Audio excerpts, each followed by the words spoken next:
Hello, I'm NC, like North Carolina. I also go by Pinecone. And Scratch 1.4 was a major part of my childhood. Maybe it was a major part of many of you's lives, if not your childhoods.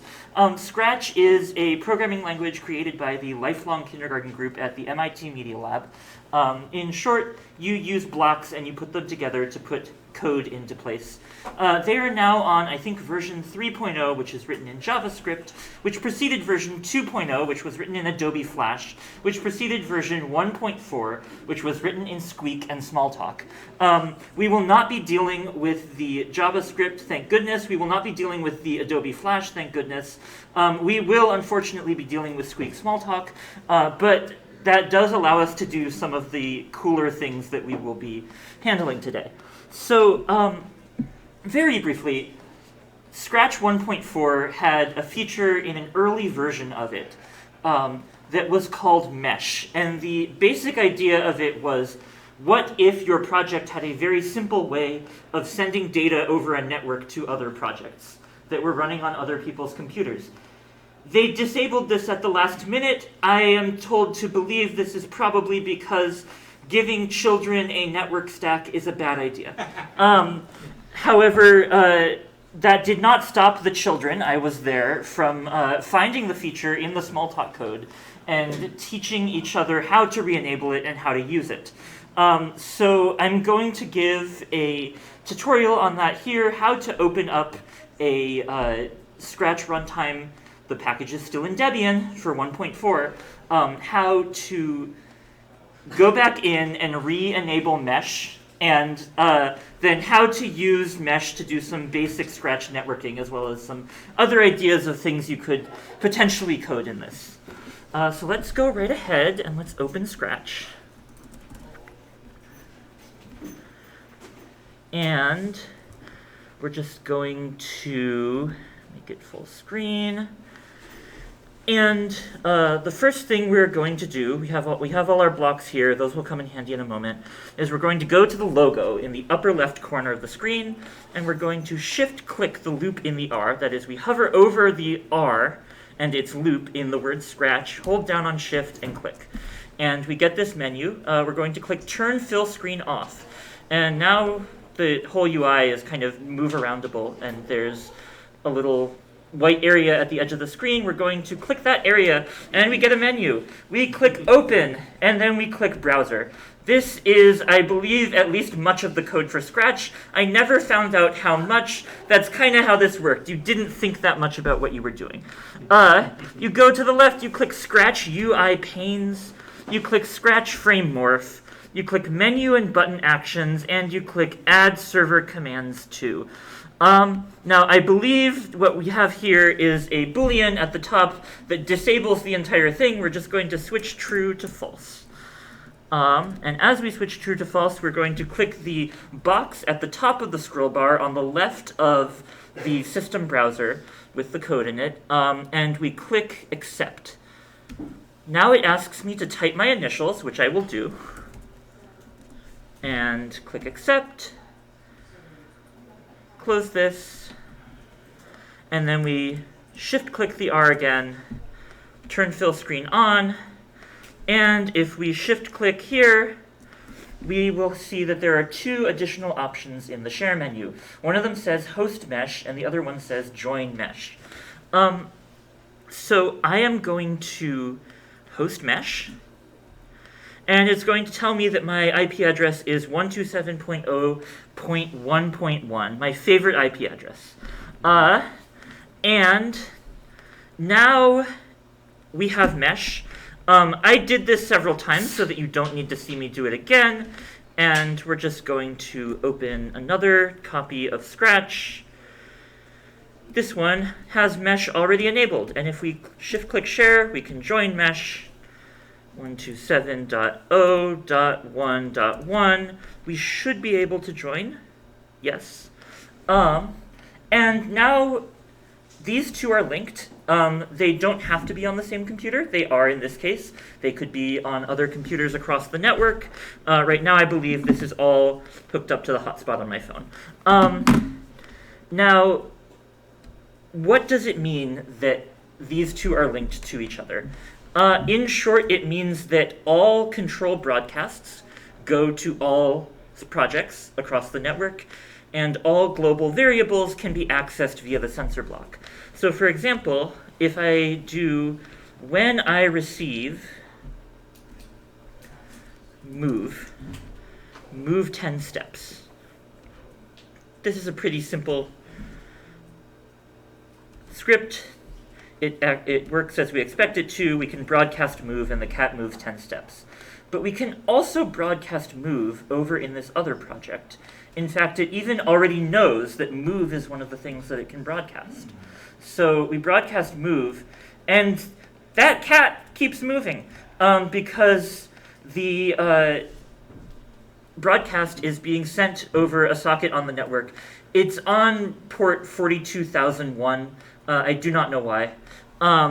But for those who are scoring at home. And then if we want to add a variable, say steps taken, and we put it for all sprites, meaning it's a global variable, and we just change steps taken by 10 every time the cat moves, we in fact find out that when we keep broadcasting move and steps taken keeps incrementing, we can then go into the sensor section of the other project and see the steps taken variable, and we can inspect it to see that we have taken 60 steps.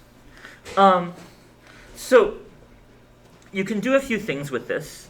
I am going to open a project that I coded last night at the bar for shits and giggles. It's called Scat, Scratch Cat, because it's for catting things over the network with Scratch. And we'll just open it in both instances. And it should just work that if we start this in both projects, still hosting mesh, still on mesh, and I type something in here, hi, my name is Pinecone.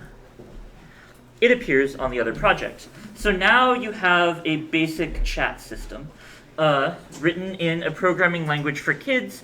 You can start to see maybe some of the reasons they chose to disable this. But let's look at the chat system and what is happening here, because there's a few interesting things about kind of the architecture of mesh and why we need to do things the way that we do. So the first thing that happens when the green flag is clicked is we are resetting our variables. That does not happen by default anytime in Scratch. If you save the project, you save your variables, so we always need to reset our variables. Then we're just going to do a loop. It's a while true loop. Scratch calls it a forever loop. We are asking the user for input. We are setting the message variable to the answer. That is doing two things. One, it is putting the value into the message variable locally, and two, on the remote project across the network, it is putting it into the sensor value block. That is to say, it is sending the value over the network. Then we set self-send to 1. This is important because the same broadcast will go locally and will also go to the other project. You need to know whether to check the message variable or whether to check the message sensor block. If you are checking the message, or if you are on the remote project, the message is not in the message variable, it's in the message sensor block, and you need to check that. So we are setting self-send to 1 to say, yes, locally speaking, I am sending the message. And then we broadcast message and wait. That means that locally, at least, all code will run before the script continues. It is a blocking broadcast. Then when we receive the message, we see that we check whether self-send is 1. Did I just send this message?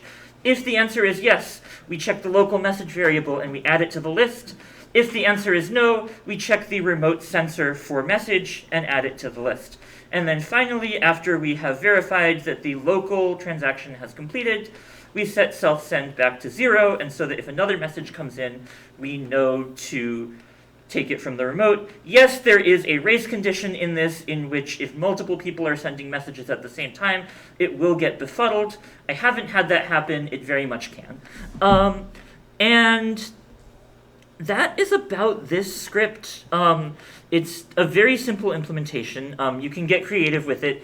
You can add nicknames. You can have it append the nickname. You can even have accounts where if you decide to close source your code, as some 12-year-olds did, you can have moderators who are using secret broadcast titles to ban users and disable their clients. Unfortunately, as soon as you go in and inspect the codes, this becomes quite problematic, as you might imagine. And that's about what I have to demonstrate on here. I mean, people did all sorts of things with this. It was very common to try and just create a chat with it. You could have it connect to a remote server that ran the basic chat logistics in Python, and that allowed you to do a little bit more moderation. You could also, people tried to create MMORPGs, but it was very hard to scale kind of using the other limitations of Scratch and the limitations of the broadcast sensor mesh system. Other things that I think people should do with this, it would be really cool to write a complex computation program with the front end in Scratch, and it's just connecting over the 42001 socket to another program which is doing all of the complex computations at a speed that Scratch would never be able to handle, then handing it back into Scratch for the GUI. You could probably do some fun gaming things, you might be able to do some fun graphics drawing. I also think it would be really fun to do the opposite and make a web server where the backend is entirely written in Scratch, except for a small program to handle ingress and egress written in Python or C or what have you. Yeah, that's kind of the gist of it. This is... I'm glad they disabled it because it would have caused a little too much chaos if it was just generally available on the internet, but to those who want to go back and re-enable it, this allows you to mock up simple programs using networking, or it allows you to go back to the programming language of your childhood and use it to write the web server of your dreams. Thank you. Awesome.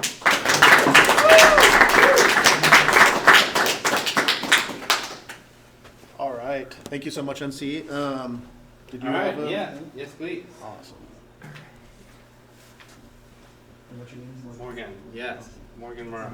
What will you be saying? I'm talking about CSS accessibility features. Woo! Yes, or media features related to accessibility. It's gonna take me a second to get your document out. I appreciate it. Thank you. Well, hello everyone. I'm enjoying it. I'm having a great day. This is kind of a warm up. Good opportunity to speak for a minute. I'm speaking tomorrow about web components. If you're interested in that topic. What time? It's at 10:30 tomorrow, and yeah, I'm really excited about these topics. What room is that? Huh? What room is that? Let me check.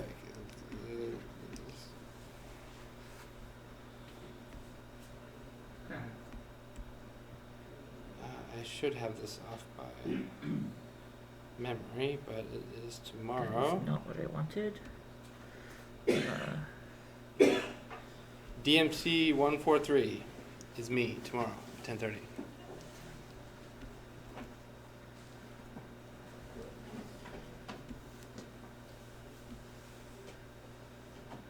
If we have some slides, do we have to present from a certain device? No, this was just a lightning talk that came up for me. Oh, there we go. Yeah.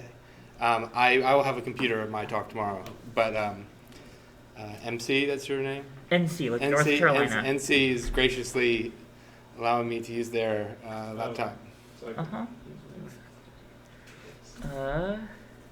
Is this good enough? Yeah, that's good. That's good. Okay. Okay, it's not on the screen, right? Yeah. Awesome. I can be a slide manager on the side for a second. Yeah. All right. Hello, everybody. My name is Morgan. So good to see you all today for Lightning Talk. This is kind of a demo of a talk that I'm giving. There's 3 accessibility talks on May 1st in Bellingham. If you're interested or around, some of you are traveling or not going to be around. But on May 1st, there's going to be 3 accessibility talks, and I'm talking for about 5 to 10 minutes about this topic. CSS media features.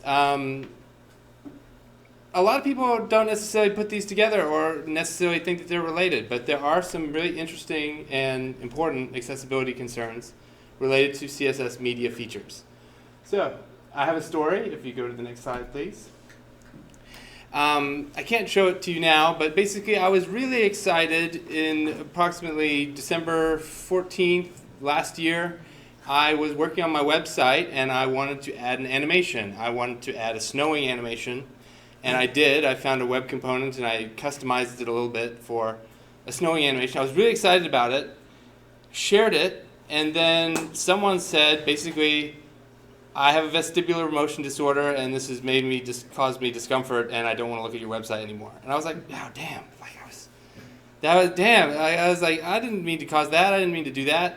But it made me think a lot, and it caused me to go down a whole kind of learning journey about basically some of these CSS features which are related to accessibility. And the really great thing is, I guess you could go to the next slide, is it's kind of hard to see because I don't know if you can see that actually at all. But it's the solution was very simple. There is a CSS media feature called prefers reduced motion. And basically, it is a flag which can be enabled through most accessibility controls in your devices, including on GNOME, I believe. And basically, it's something that you set in your OS, and the web browser will interpret that. And so, oh, thank you. You highlighted it. Oh, awesome. We got an accessibility demo in real time. Yeah. Yeah. So. There is a web component. This is just, it's not really critical to this thing, but basically there's a web component called island, which stands for island architecture. Basically you kind of hydrate or turn on the web component that you want based on certain conditions. I added a condition, say prefers reduced motion, no preference. So basically I was able to make it optional if someone went to my website and they had prefers reduced motion to reduce. They didn't see the snowing animation. So it was a big lesson for me. It got me interested in this topic. Next slide, please. So let's just say you have a whole bunch of animations on your website and you've never heard of this before, because a lot of people haven't heard of this feature before. You could go in and with like this little snippet here, basically clobber all the animations and make it so that someone wouldn't see anything, or it would be instant. It would go to the end of the animation instantly. And this is like one way that you could approach this problem or this issue, but it's not necessarily like the best way because sometimes animations do have context and provide information that is relevant to what you're doing. Sometimes they're completely decorative. You know, it's a kind of a contextual question, but basically for me, and I guess we could go to the next slide, please. It really is. It's not. You know, it is about concerns about accessibility, which are very important and universal and important to basically the web and open source software. It's also just a quality signal. Basically, if people turn off their animations on their device, they go to your website, they see the animation, they're like, this person doesn't care as much as they could about my experience. And so that was what I really took out of it. Next slide, please.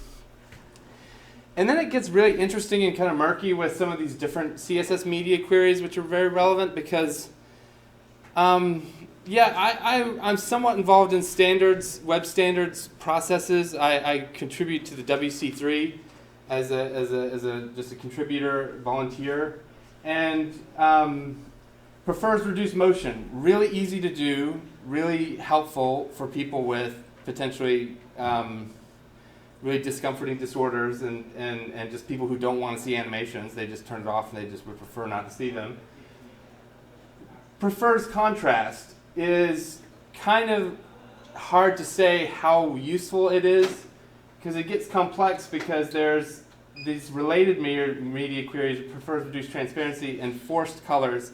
Just for fun, if you didn't know this, on a lot of browsers and operating systems, you can set your own custom color palette. So if someone has an eye condition, or they can't see red, like pronotatopea or something like that, they can just set their own custom palette, and that basically gets forced on your website. And the good thing, or one of the good things, is that you don't actually have to do anything really to make that work. It should just kind of work out of the box. But sometimes you need to make little adjustments. Like let's say you had a box shadow underneath a button that you didn't like for people who prefer better contrast. Yeah, these are just really interesting areas of concern. And I go back to that last slide, maybe, or you don't have to, but basically it's a quality signal. People notice these things if they are, I don't know much about the actual numbers, and I kind of I'm still thinking whether I'm going to even try and find numbers about how many people use these features. But they really matter for, it's very qualitative if it's not, some out of the park quantitative thing. So I really am very interested in this topic, and you could go 2 slides next over. There is some data. The Web Almanac is a resource where they basically do study. I only know a little bit about it. It has a BigQuery, if that is a name that means anything to you. It's they use BigQuery.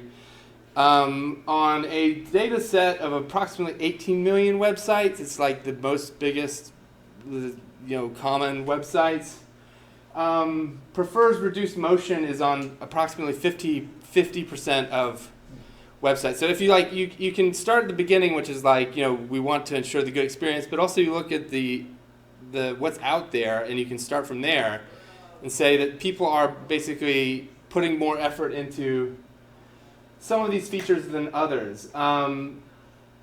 These are all really useful things. It makes your website better, and it makes their user experience hopefully better. I'm definitely not a super expert on this topic, but I definitely learned a thing or two after that snowing animation experience. And I was really glad that they were interested in looking at my website after I added a little bit of code to make the animation optional. So thank you for listening to my talk today. Awesome. Thank you, Morgan. The other talk. Yeah? Anyone, you got to talk as well? Yes. Okay. You as well? Yeah. Were you the one who sent me the website? Yes. Okay. It says, You go. zeroretries.org? Yes. Okay. And then just I haven't had any coffee today, so I could probably click on get that. in there. This? Wait, sorry, Bring it up. I didn't know This? Tailwind CSS has that too. First reduced motion? Yeah, I never knew that they had that. So you do motion dashboard. this is Oh, Firefox. cool. I can Larry, try that's awesome. Chromium, Like, maybe? Yeah, it's I've been pretty using Tailwind for years. I didn't even know they had that. Yeah, This is it's Substack. pretty neat. I've had some success at work getting. I'm running to do it in because private it's browsing not- so that it's not a no big lift. extensions Yeah, right, are right. running. But it makes a difference. I don't put any Yeah, of that's that. cool. Cool, thank you. They may I'm giving a talk in a room next to you at the same Oh. time. Oh, So, cool. My internet turned off, so that's why it wasn't working. Normally it just gives you a connection reset error, or If you could. there we go. Would you like me to present? Is someone's bag making guitar noises? That was my bag. I think it was removed. Yes. Yeah. It's still making noises. I It's really annoying. apologize. Yeah, I was also curious.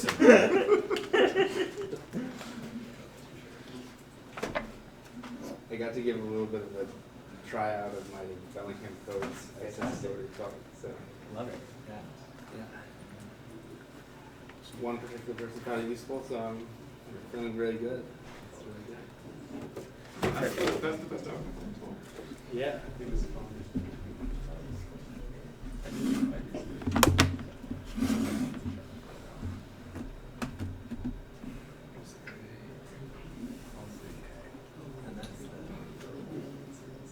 Awesome. Okay. We got Stephen Schro, correct? And they'll be talking about amateur radio, correct? Ham radio. Ham radio, awesome. Most of the time we do. I am Steve Stroh, NAG&J. I live here in Bellingham. NAG&J is my amateur radio call sign. It was assigned to me by the U.S. government, mostly randomly, and it was a lot better than the original one I was assigned when I was first licensed, which was KA8WCL. So people will ask me why, some hams go questing for a particular call sign like their initials or something. The only reason I've got NAG&J is they assigned it to me and it sucked less than KA8WCL. I have been a ham for, 30 plus years. The crossover into this crowd is that I pay mostly attention to the digital modes, the data modes on amateur radio. And this is my newsletter, Zero Retries, which you might want to check out. Free as in beer. Substack is the platform I'm using right now. They will try to get you to pay for it. Tab over to the free option and keep going. There's no difference in the content. So a couple of points I wanted to make. I did a talk kind of like this last year only, and quite frankly, it didn't seem to resonate until one particular person who saw the talk said, "I loved it, and the room was packed, dude." That's all you needed to know. So the point I made in the last year was that amateur radio, or ham radio, was the original open source technology because ham radio operators shared everything. In fact, if you bought a assembled, a manufactured piece of equipment, they gave you this schematic diagram for it so you could repair it yourself. That's how open everything was. Now, back in the day, open source was considered to be publishing in a magazine. There were hundreds, literally hundreds of magazines. I'm associated with a project called Digital Library of Amateur Radio and Communications on the Internet Archive, which has become amateur radio's open library on the internet from all countries. Excuse me, keeps going to sleep. So, getting involved in amateur radio is the equivalent of learning to use Linux, being able to experiment with all kinds of radio technology. This is not grandfather down in the basement tapping on a Morse code key. This is using state-of-the-art communications capability, especially now that we are well into the era. I would argue that we are past the era where anything else makes sense of software-defined radio. And most people think of SDR as the little dongle that you can get you can plug into the laptop and receive radio programs. No, much more than that. You can buy complete software-defined transmitters also. And the reason that you ought to care about getting an amateur radio license, not to do the traditional things, although please do if that resonates with you, but to be able to experiment and learn about the fundamentals of radio technology hands-on. There is an awful lot in amateur radio that is open source. You can live in open source in your amateur radio experience, including open source hardware, that you do get not only the schematics, but you can get the board design layouts, you can get the enclosures, the whole bit. Or you can go the other route and just buy everything. If you are interested in getting amateur radio, there's plenty of study guides there's apps, basically for the technician license, which is the entry level that gives you everything above 50 megahertz, including satellites and repeaters and all that cool stuff. If you look up on the web and find Laurel, Laurel,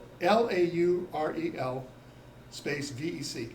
VEC is Volunteer Examination Coordinator. The Laurel folks are the open source end of things for doing amateur radio testing. They will not charge you to take the test. You can take the test as many times as you wish, free of charge. They are all about that. They enable people, and they are the ones behind giving tests at things like the GNU Radio Conference and DEF CON to get people licensed. Let's see. There's a very cool open source project now that I just put my money down for called the ZBITX, and it's a very small enclosed amateur radio device for, if you were wandering between buildings, you might have seen the husband and wife team that was on the air. He was doing digital, she was doing voice. Same class of radio as the ZBitX, but it's built around a Raspberry Pi 02W. That's its processing engine. And then there are people that are getting involved in amateur radio strictly to be able to do things like help set up amateur radio microwave networks. They do IT all day long, they play with Wi-Fi all day long, but they don't get to put up the cool stuff on towers and rooftops, etc., but the hams do. So that's what they wanted to do, and they just got their license. The entry-level technician license is perfectly good. That's my lightning talk. This is my newsletter, zeroretries.org.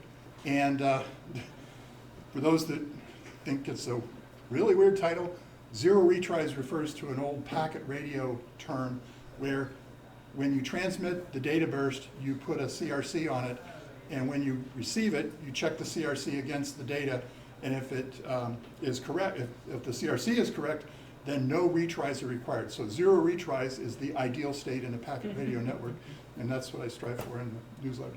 Again, free as in beer, please. It's about 4 years old, about to be 5. I now have 2,700 plus subscribers, and I try to speak to the techies. I am not a traditional amateur radio operator. I don't talk about the traditional stuff, contesting, HF. Well, HF when it got interesting to be able to do really good data modes. So,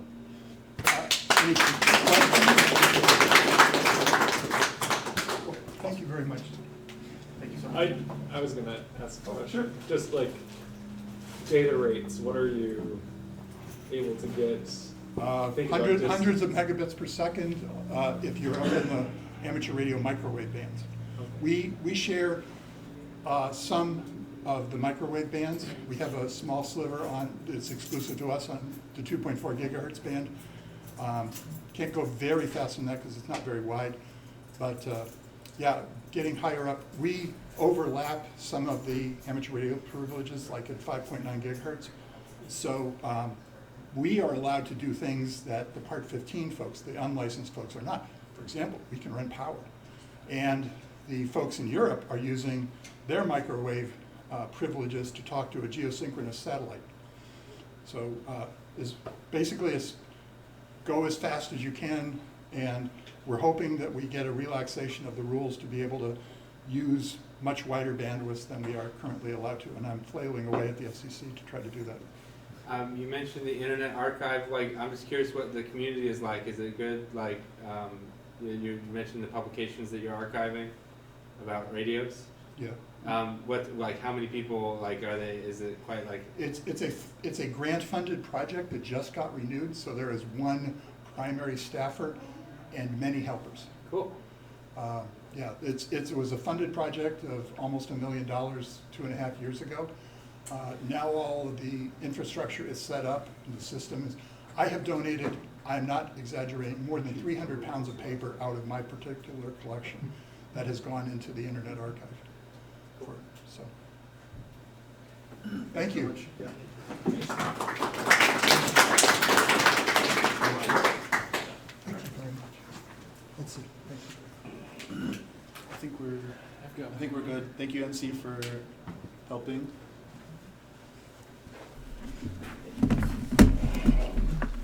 Do you want me to introduce you, or would you like to do it yourself? I'll do it. I've got it. Awesome. Thank you. Thank you. Let's see. I've actually never used LibreOffice's presenter mode, so.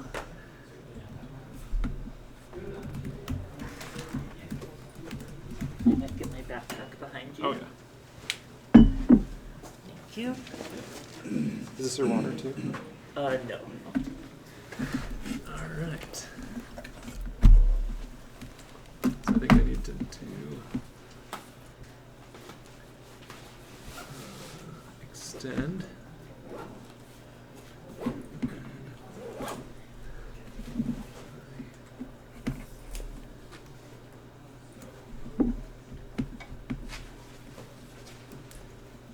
is according to the internet how this works.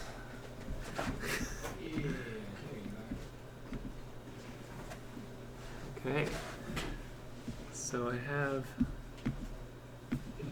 Oh, cool. I don't know if you're.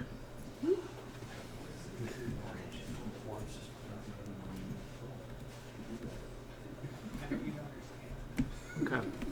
You can still see. Okay, and I see a slightly different view on my screen, which is good. And I can't. Sorry. My windows are not sized correctly. I can't seem to click on the notes button. I was hoping I could look at my notes on this, but instead, I could just wing it, I guess. Yeah, so you've seen this slide now for a little bit. So I don't really need to say anything else about it. But my name is Milo, and you can see there I work at 3M. This is developed internally, but I open sourced this project, and you can find it at that link. There's a few other open source things that you can find in that org on GitHub. And okay, that's just not gonna work. Try arrow keys? Okay, arrow keys work. Okay, so Git PyOut.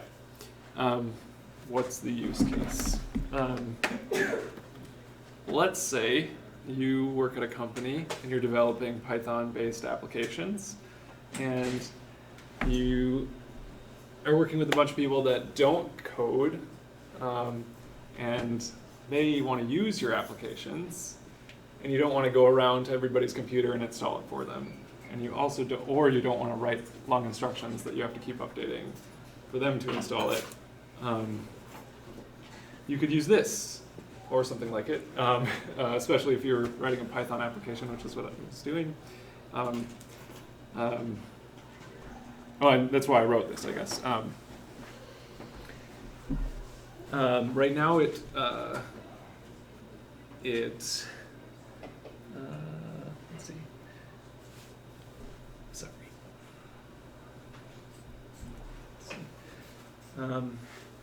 So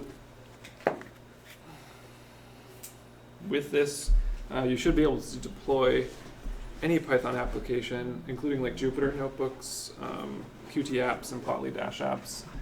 I've used it to deploy a Dash app. And you can also just even if it's like a command line tool, like say they're a developer, but they don't develop Python, it's, I don't know, maybe a couple hours for them to figure out how to install like the tools you would need to run Python in your environment. You can just give them this PowerShell script and they can have it there. So what you need to do as the developer of the Python app for your end users to use it is you need to create a YAML file. In the YAML file, you just put your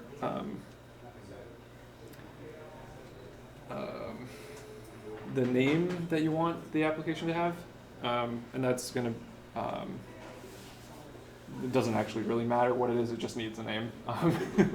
And then a clone URI it can be GitHub, it can be GitLab, it doesn't need, it just needs to have a URI that Git can grab the repo from. Also, if you are in a corporate environment, you might have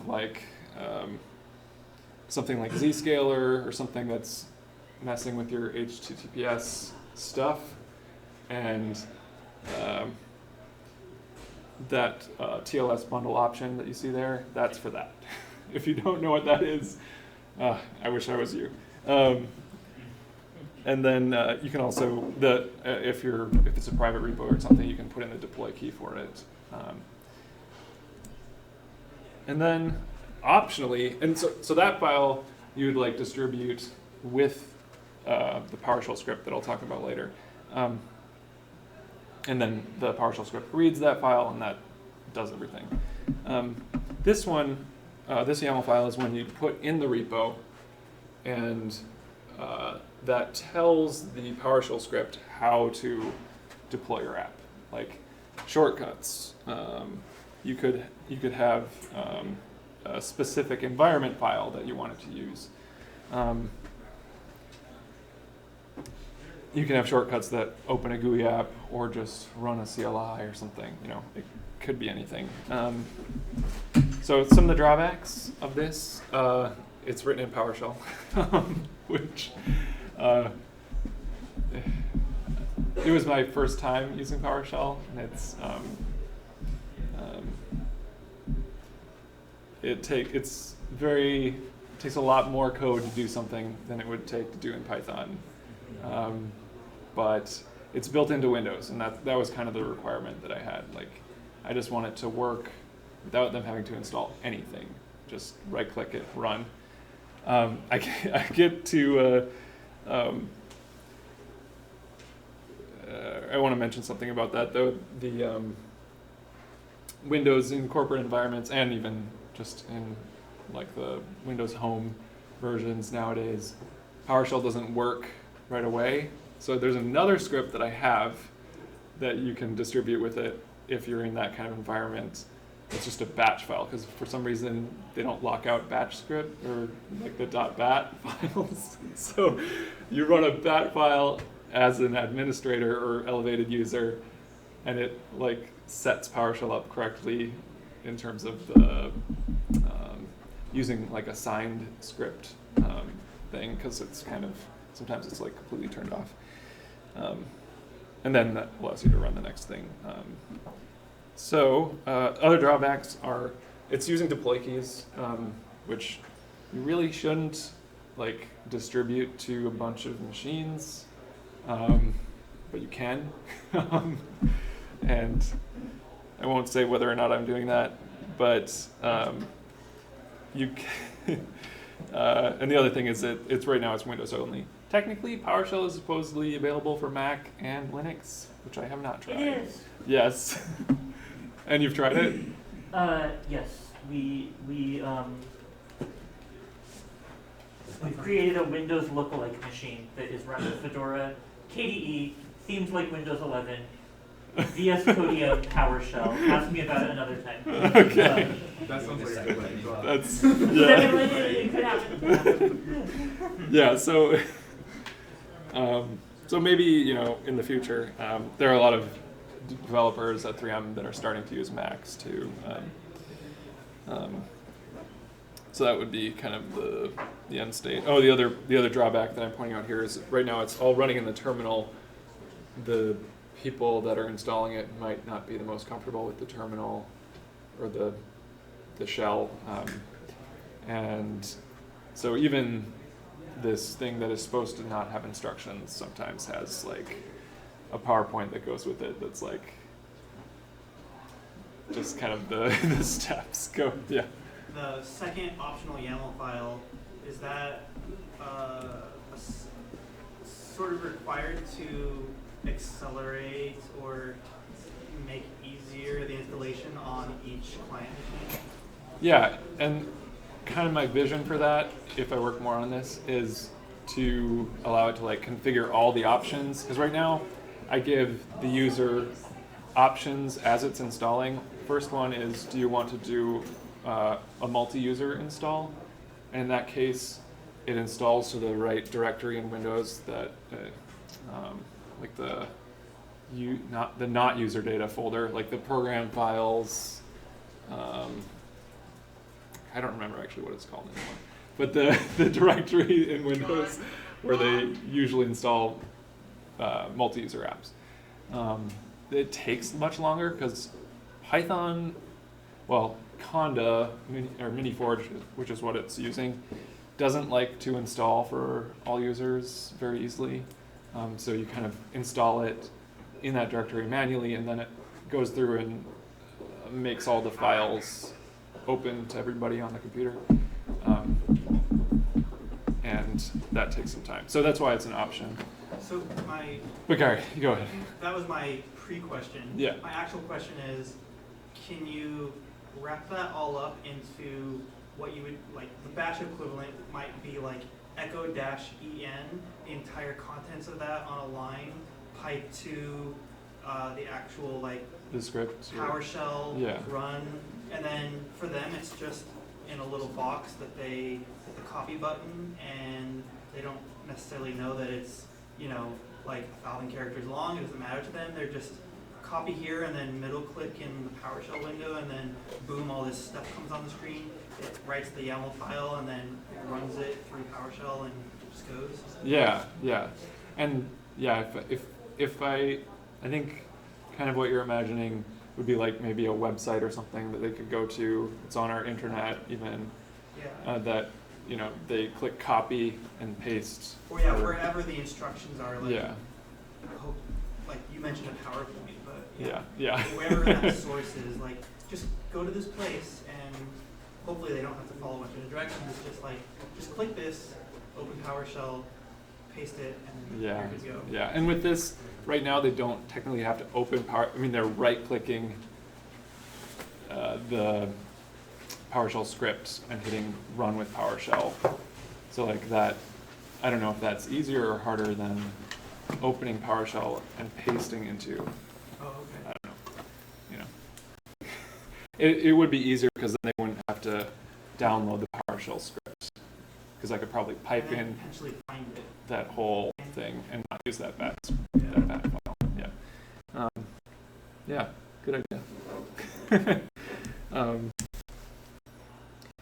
So just the last thing, that there are other ways to deploy Python apps, and the drawbacks of them are you're not going to be able to do updates. They don't have built-in tools to do updates. Like one of the built-in things that GitPyUp deploys is a shortcut, start menu shortcut for updating itself.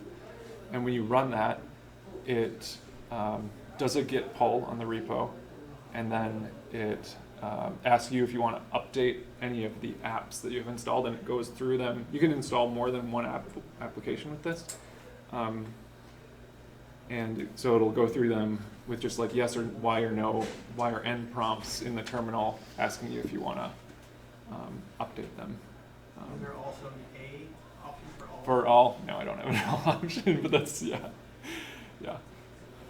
But yeah. And in corporate environments also, PyInstaller has broken sometimes, or is broken sometimes due to like the security scanning stuff, because hackers, real life hackers, use it for packaging or their tools sometimes, I guess. And yeah, but I guess the other advantage is you don't have to package it up into something. You can just use it more the way that you use it. Like it also detects if you are in a kind of you can run most of the script kind of in your own developer environment wherever you have the Git repo. Yeah, I don't know. I didn't really explain that part of it well, but yeah, that's my talk. If you have any more questions.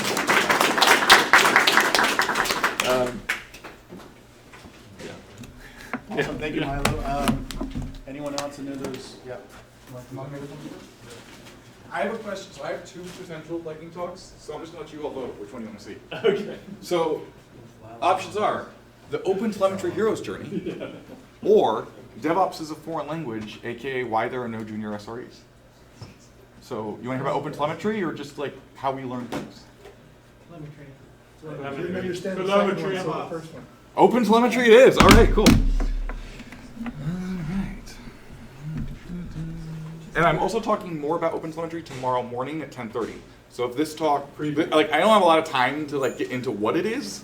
We'll talk about more like why it is, and then tomorrow we'll talk about what it is. How's it going? If you just want to introduce yourself. Oh yeah, that's a good idea. Hi, I'm Josh Lee.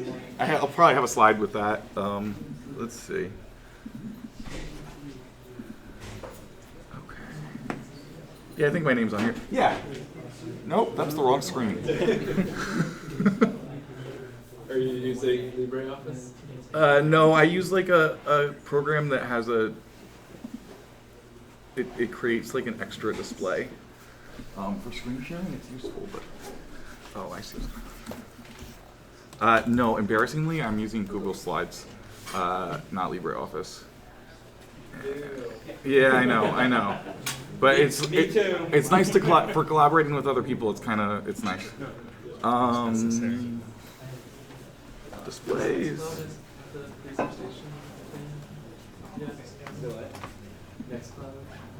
Oh, yeah. How do I just make it not mirror? Oh, there we go. There we go. That works too. Are you able to I- move around in it? Yeah, I can. That's Okay. fine. All right. Cool. So, hi everyone. My name is Josh Lee. I am an open source developer advocate at Altinity. We are vendors and we provide hosting and support for ClickHouse, which is a massively scalable OLAP database.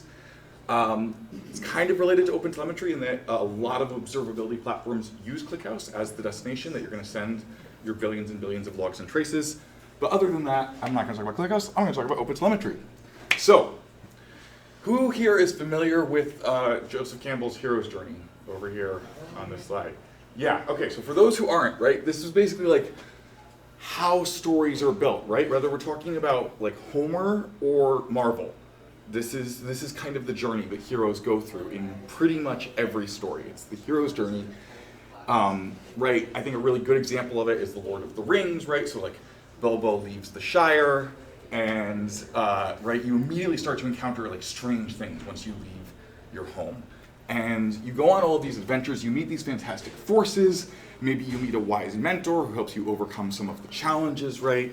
And you kind of have these ups and downs, these triumphs and challenges, until eventually at the very end of the journey, you return home, and everything is kind of the same, but you've learned a lot along the way. So even though you're at the same place, it feels a little different because of the journey that you've been on. Now, to me, this is actually kind of similar to this graph over here. This is the Gartner hype cycle. Raise your hand if you're familiar with that. Okay. So the Gartner is right a company that like does analysis of the tech industry and other industries, right? And they use the hype cycle to kind of show the progression of a technology. So when a technology is first brand new, like it's kind of cut off, but when it's very brand new, right? It's like down here, no one's ever heard of it, and then all of a sudden everybody's like, oh my god, this is so cool, this is so cool, this is so cool. We need to right now. LLMs are way up at the top of peak of inflated expectations, right? Everybody thinks that it's going to solve all of the problems that the world has ever had, which is almost never the case with any new technology, right? And so then we go down into the trough of disillusionment where everyone's like, I tried this thing, it didn't do what I wanted it to do, it's terrible, I'm never going to use it again. And then eventually we mature and we get to the plateau of productivity. I would argue, right, that like Linux as a server operating system and as a desktop operating system very solidly into the plateau of productivity, right? We kind of know what it's good for, we know what it's not good for, and what to use it for, and how to be productive with it. So I think every new technology kind of goes through this cycle or this hero's journey as it makes its way through our minds. But we also go on this journey as individuals when we're adopting a new technology. We kind of get really, really excited, and then maybe like, I don't like it, and then eventually we're like, okay, I can use this. This is good. OpenTelemetry right now is like probably somewhere here, right? I first gave this talk like 2 years ago, and OpenTelemetry was definitely at the peak of inflated expectations. Raise your hand if you know what OpenTelemetry is. All right, so for those who don't, right? It's a bunch of things. I'll talk about it more tomorrow. But in very short, it is a set of specifications for telemetry. That's metrics, logs, traces, and a couple of other signal types that are coming soon.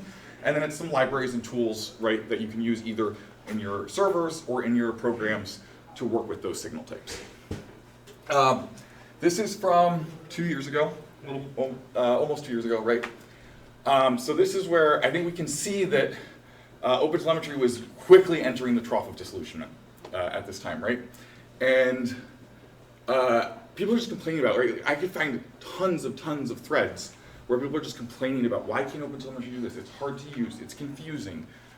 I mean, it's an open source project that very much is unopinionated and lets you kind of bring your own components. And yeah, these things can have bad ergonomics and not have a great user experience for people who are uninitiated and have to learn, right? Like it's all new terms for concepts that we already know. But I would argue, once you learn them, right, these are very powerful tools. The thing about powerful tools is they can be dangerous. Just like a real life lightsaber, if you don't know how to use it, you might cut something off. But we want, right, like, we want it to be like Legos, where we can just be like, no, I take this, and they just snap together every single time perfectly, and it just works. The reality is that it's a little bit of both, right? Like, it's a dangerous tool. Sometimes you can just, like, you get your plugins and they work, but a lot of the times it's a little more complicated than that. I would argue that it's not Lego, it's not a weapon, it's not a tool. To me, OpenTelemetry is at its best when we think of it like USB. So if we were people, right, like building tools around OpenTelemetry or building tools based on OpenTelemetry for other people within our companies and our organizations to use, I would argue that they should be as opaque as possible. You don't want them to have to think about it. To them, it's just a thing, you plug it in and it works, right? So if I have some library, some Python library, right? It should already come with OpenTelemetry instrumentation, and more often, this is actually the case, that these libraries, and even like, right, if you're hosting on Amazon, now Cloud Metrics can give you OpenTelemetry format instead of just whatever their proprietary format was. So we're getting this open format that's ubiquitous, and the more ubiquitous it becomes, the less we have to think about it actually, and because things can just work and we get our data to where we need it to be. I believe that OpenTelemetry, despite all of the challenges facing it, has been successful because at its core, observability begs to be open, right? We have to embed this in every single binary and right, every single piece of our application that is out there, every single artifact has to have this in it. And like, who wants to put Datadog SDKs in every single artifact across your entire organization? Yikes. So I think observability begs to be open. I think that we benefit from comprehensive, ubiquitous standards. Hang on, I'm gonna get them all up. Oops. Okay, right. So it begs to be open, and it solves this problem because we start with these standards, right? The OTel specification is the most important part. The semantic conventions are the most important part. Naming things is one of the hardest things in computer science.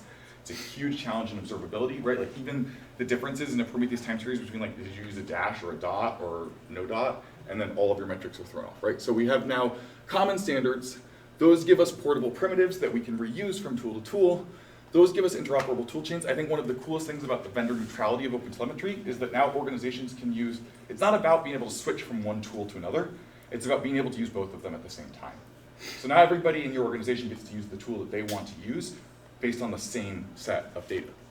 And the final thing is that, right, this is all open source, so we're learning and growing together. Every time you make an OpenTelemetry instrumentation library better, every time you improve the SDK, everyone in the community benefits from that, and I think that is awesome. Thanks so much. You can connect with me on LinkedIn or come to my talk tomorrow. And what room is that tomorrow? Good question. You're at 10:30 tomorrow. Yes. I forget what room.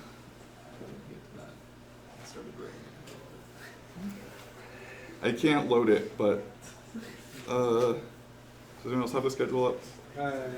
You are in DMC 118. Thank you. So Awesome. DMC 118. So this room. Oh, this room at 10:30 tomorrow. We'll be talking more about OpenTelemetry. Yeah, questions? Another talk about our new junior. Yeah, it's another lightning talk. I've never given that one before, but I wanted to try it out if y'all want to hear it. I'm trying to retrain into SREs. Okay. By the way, is there anyone else that wants to present? You want to present? I mean, oh, yeah, go for it. Okay.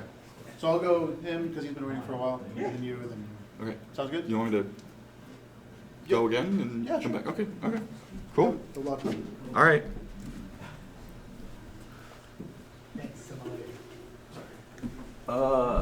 DevOps is a foreign language. So this is usually a 1 hour talk. I've never tried to do it in 5 minutes before. All right. So, DevOps is a foreign language. I have 3/4 of a degree in linguistics, specifically second language acquisition. which is a field that exists because learning languages as adults is actually really hard. One point I want to make about languages before we dive in, right? Here's an expression, it's raining cats and dogs. Nothing about the form of this tells us the meaning, right? The meaning from this entirely comes from cultural things outside of the form of the words here. And I would argue that we think that our programming languages don't work like this, that they don't have any cultural baggage associated with them that's outside of what could be documented, right? And they actually do, that's right. So I think our tools that we're using every day are actually a lot more complicated and involve a lot more cultural baggage than we maybe think. They're maybe more like natural languages than we think. This is a really long definition of natural language. I'm not gonna read the whole thing, but essentially, right, it's more than just the form, it's the cultural, it's the knowledge, it's a method of communicating and passing down information from generation to generation, which is also something that we need to do when we're, right, like bringing up the next generation of DevOps engineers. Human brains are really, really good at learning languages. Every child will naturally pick up a language just from being exposed to it. But then you hit puberty, and like there's some switch that flips in your brain at puberty, and all of a sudden it becomes really, really hard to learn a new language. Back in like the 1980s, people taught second language acquisition really poorly. So when you're trying to teach adults how to speak a foreign language, we do a lot of like rote memorization and things that we now know better. We know it just doesn't work. And similarly, I think the way that we teach DevOps, maybe we're using some strategies and methods that aren't so effective. So, just ask real quickly, do anyone know what's the command that I run to show me what version of Docker I have installed? Docker version? Docker -- version? Okay, how did you know that? Did you ever look that up? No. It's just kind of a cultural thing, right? Like you just kind of think, yeah, and like, actually it is -- version, and interestingly, if you try Docker version, at least for me, with the version of Docker I had running, it just hangs forever and does nothing.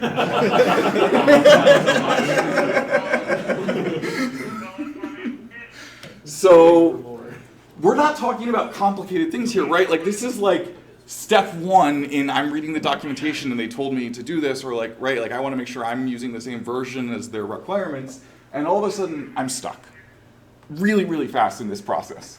That's painful. That's gonna make me hate this.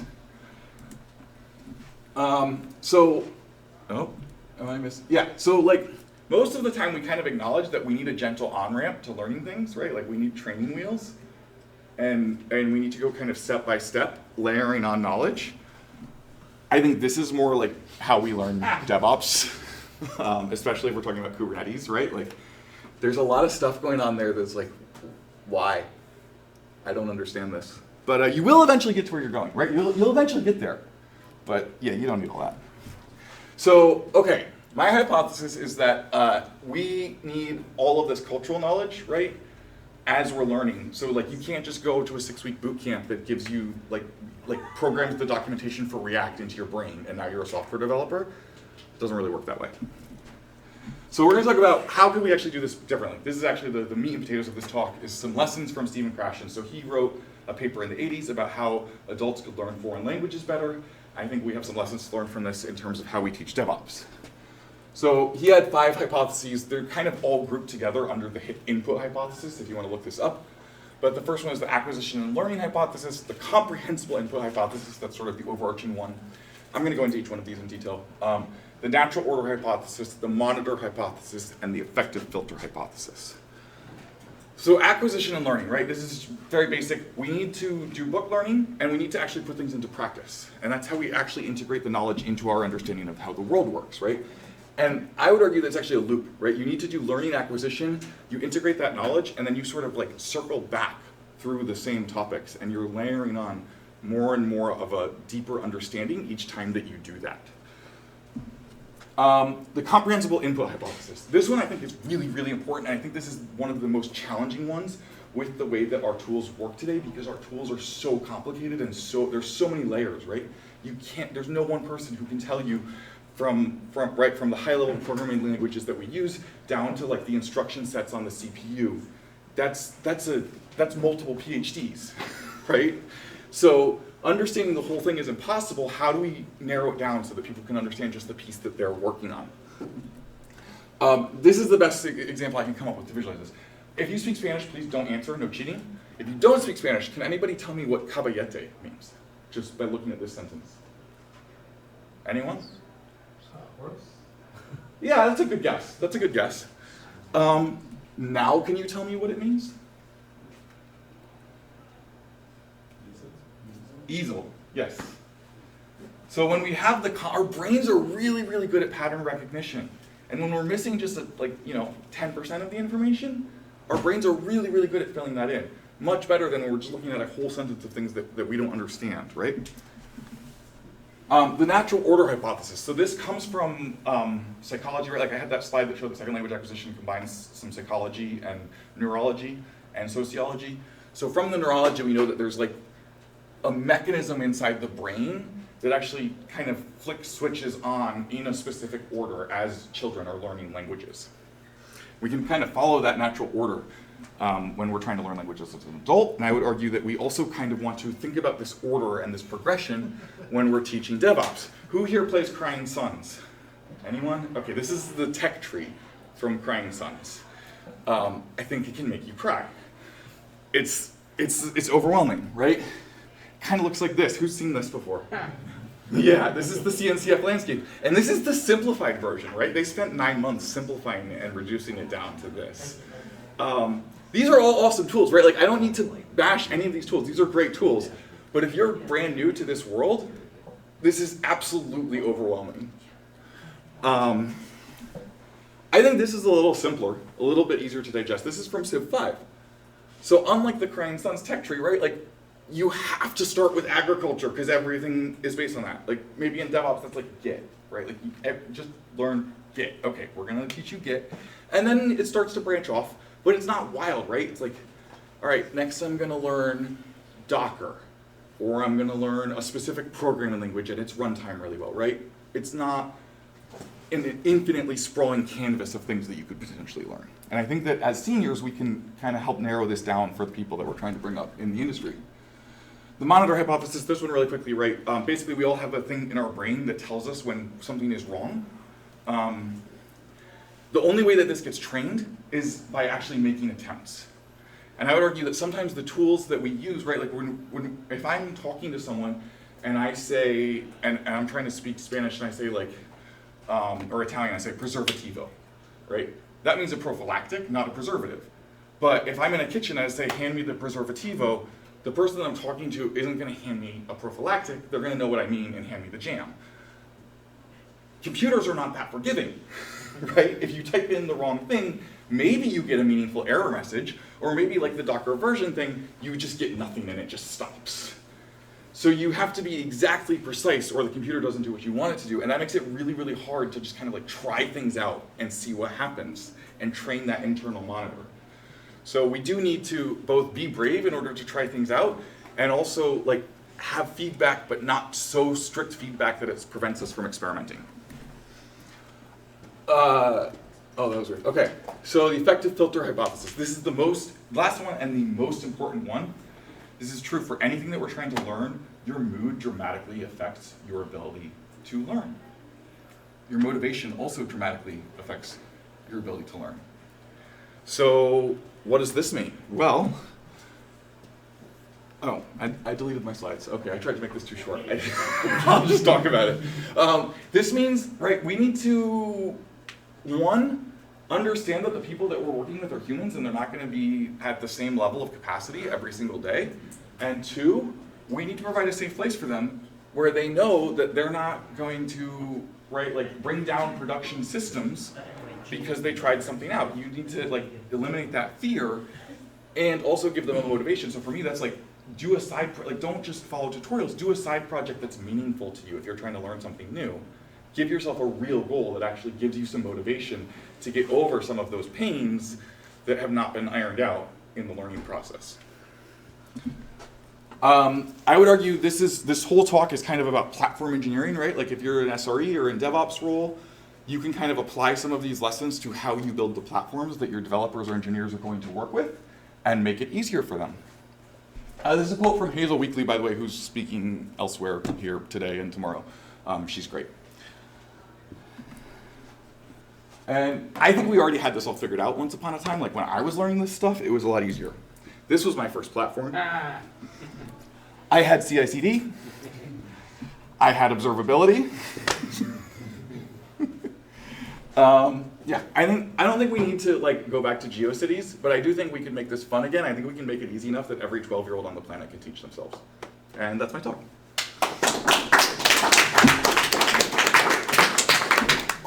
Thank you so much. Thanks. Sorry. Josh Lee. Josh. Yeah. Thank you so much, Josh. Thank you. Thanks for having me. Hey, Docker version works for me. Oh, it does? I don't know what was going on with that. So Docker version without dashes talks to the Docker server, Docker D, and asks for its version. Oh, maybe I just didn't have it running. Yeah, it'll be that. Do you want to introduce yourself? Sure.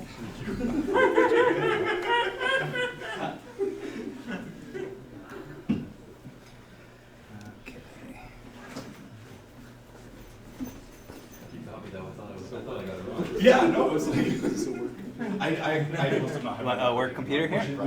Yeah. Nope, that's a personal one I just hack on. That's a great new build. Running Windows at a Linux conference. I am. It is a bold move. I guess I'm going to give myself a pass because I'm organizing it as well, or helping organize. Full disclosure, that's a Windows machine, but it is running WSL, as you'll see. And it is also running a Docker container within there. So this Docker container is kind of one of my like fun, silly demos to give, and I really like to introduce people to this program that I'm going to show. My name is Ryan Shoup, and I'll get into that. So if I'm in a Docker container and I'm at the root file system, and I've been talking with people who don't really know how to interact with Linux from a command line. One of the most information condensed UIs that we have available is a zoomable user interface like Google Maps, right? Imagine how much information is at your fingertips just by zooming into Google Maps to get that. So the question is, what if Google Maps was for Linux? And I'm gonna enhance this. I'm gonna zoom in, and now we have an open source. It's a Cathedral project. I didn't make this, but I just love demoing it because it really kind of opens people's imaginations for what Linux looks like when you're interacting with it. So this is called Eagle mode. Probably fairly obvious if it's all in the eye of the eagle. If I zoom into the root file system, now you have everything at your fingertips, and you can start to explore. And I think it works great with your topics of like how we make connections, and how like in the beginning you can just freely associate and wander, and then over time you make those associations of where things are and how to get to them. So if I wanted to zoom into, say, let's do this. Oh, let me make sure my interface is working.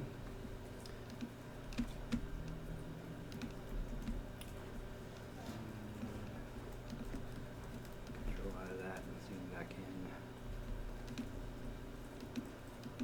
in. And this is the other part of working with Windows on a system that I haven't demoed on for very long. This works flawlessly in Linux if you install it. So let me see if I could do a quick. All right.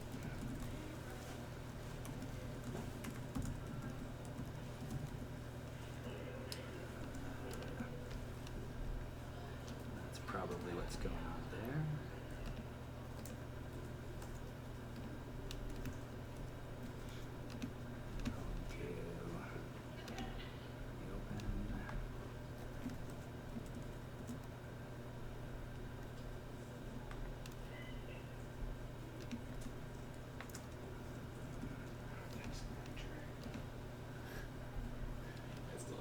haven't seen that in a while.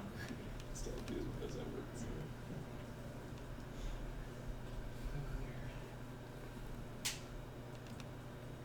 It might be a better lightning talk if I just said, "Hey, do it in Linux," and go and explore this thing, because it really is a pretty incredible program that also includes a lot of things up here that incorporate that same idea of packing a ton of information and tools in a user interface.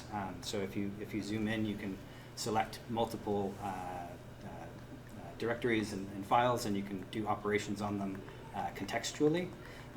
And then it also you can zoom all the way into files, into binaries, and so it really kind of changes the idea of how you interact with your system. So I think that's my talk, and maybe I'll revise it at some point. Awesome, thank you. Are you aware of anything similar for like more distributed stacks, like a Kubernetes or something like that? Yeah, I mean it runs on X Windows, so if you can pipe it, then you could probably run it remote. Oh, and the other interaction that you can have with remote hosted things, like for example, it performs fairly well over a remote mount, SSHFS or NFS or whatever. Is the like data model extensible to think about things more than file systems? Yes, actually, there's some really great examples that I'll bring up the behind the scenes of all of our organization. Oh, and we don't have internet, right? So that's an improvement we should have for next year. If anybody's been to Linux Fest since 2019, normally we have a very large, more modern building at the campus center that's undergoing renovations. And so what we're hoping for is next year it's going to be returning there, and we'll have a much better network and every experience there. But I'm really, really happy about everybody who came and shared what they know. Is there Wi-Fi? It's like it's just sitting right there. Yeah, it's been hit or miss. We've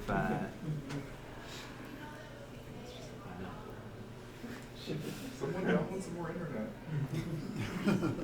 might just hotspot.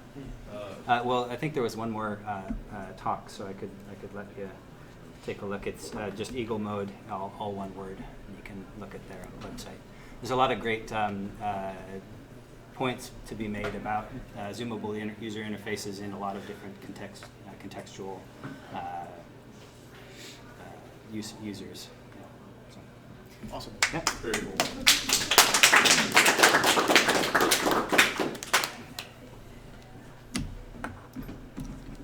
We had one more, maybe? Just another one as well, yeah. Hey everyone, my name is JP, and I did not prepare this, so I'm kind of winging it. Hopefully it goes well. Just real quick show of hands, how many people here are super paranoid and value their privacy? What's it now? I like it. This talk, I hope, is going to be good for you. So what I'm going to be sharing today is something that I've been using in the last week or two, and it is called Tails OS. Who here is familiar with Tails? All right, cool. So we all know Tails, but I'm going to give a quick demo of it really quick and explain a use case that I have for it. If I can get my computer on.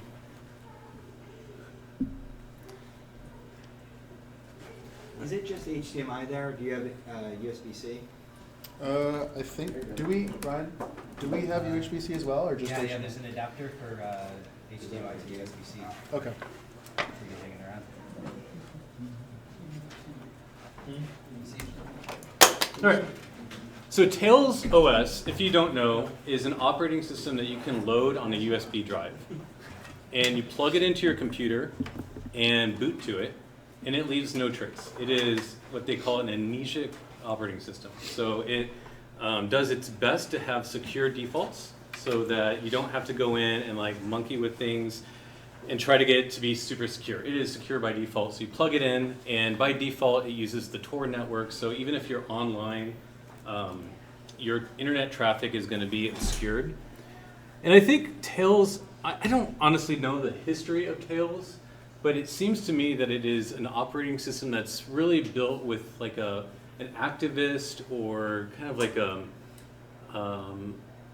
some sort of like, I guess activist in mind, where you can put in information to that and communicate with like a reporter or someone and do so in a safe and secure way without revealing your IP address, who you are, and things of that nature. But I use it because I am a developer and I am also a Bitcoiner. And I'm not going to shill Bitcoin here, but as a Bitcoiner, one thing that's really important to me is key management and making sure that my keys are extremely safe and secure. And one thing that I love about Tails is that you can boot it up in a offline state. So it's never going to touch the network. You can disable that right when you log in. Why is that important? Well, with Tails, what you can do, you can log in, and it has a suite of tools available to you, GPG being one of them. And I sign all my commits. So when I'm deving and I check something in, it signs that commit as me. Those keys that I use to sign my commits, the private key is not on my computer. I keep my private GPG keys completely offline. So like, how is that even possible? How do you sign a commit if you don't have the private key on your server? The way I do this is I use Tails. I load up Tails, and I have my public and private key generated on Tails, and then I store my private key in a YubiKey. So cool thing about Tails is it comes preloaded with GPG and a UI for that called Cleopatra. And it also has smart card plugins. So you can get a YubiKey. If you guys aren't familiar with this, YubiKeys are very cool. You can plug that in, and it implements a smart card interface, and you can load your private keys into a YubiKey. So that way, when you are, you can load up, you can sign your GPG keys, or you can create them, you can load them on your YubiKey, then turn off your computer, unplug Tails, and then whenever you're hacking on your code and you go to commit and you have signing turned on, it'll ask you for your YubiKey. You can unlock it, press the button, and then it will sign that commit for you. And so that way your private key only exists on your YubiKey and whatever persistent storage Tails has. So Tails, by default, when you load it up the first time, it formats your USB drive into two partitions. The first one is the operating system. The second one is the persistent storage, which is encrypted using LUKS. And it sets that all up for you, and it's locked down. So if you drop your YubiKey or someone finds it later and they plug it in, they're not going to get to your private storage. Anyway, super quick. Just wanted to share this really cool tool that I use a lot. My GPG keys are set to expire every year. So a couple weeks ago, mine were about to expire, so I hopped onto Tails, renewed it, uploaded my GPG public key to GitHub, and all is good in the world. And yeah, that's it. How much are those keys? I think they're like $50, somewhere around there. Awesome. And what was your name? JP. Awesome. Thank you, JP. Are you good to go? Awesome. All right, is there anyone here that's NixOS curious but not ready to dive in?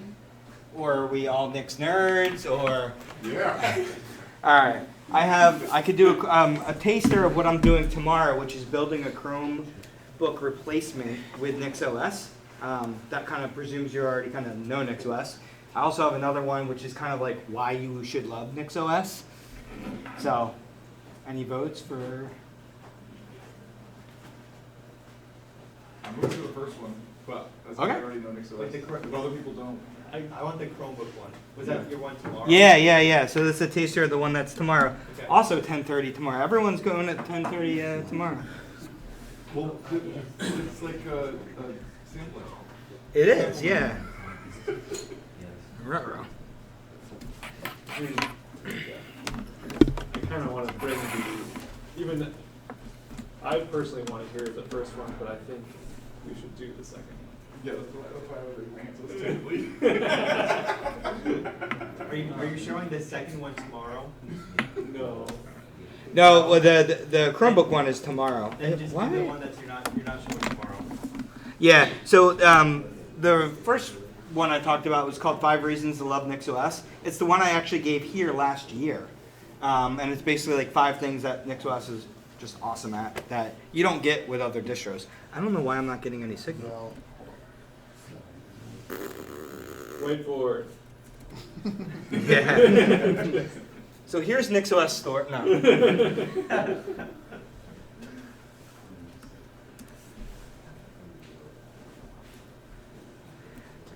Display. Well, this is good to figure out too. Yeah, usually it picks it right up if it's a USB-C display. Oh, there we go. I just saw something pop up. Unsupported signal. No, it's all right. We'll support it. Oh. Yeah. Okay. Everyone raves about Nix, and I don't get it. What? I want the one about. What's that? I want the top 4 things about Nix. Yeah, that's what we're doing. All right. Yeah, let's do that one. Oh, yeah. That one is a bit shorter. All right.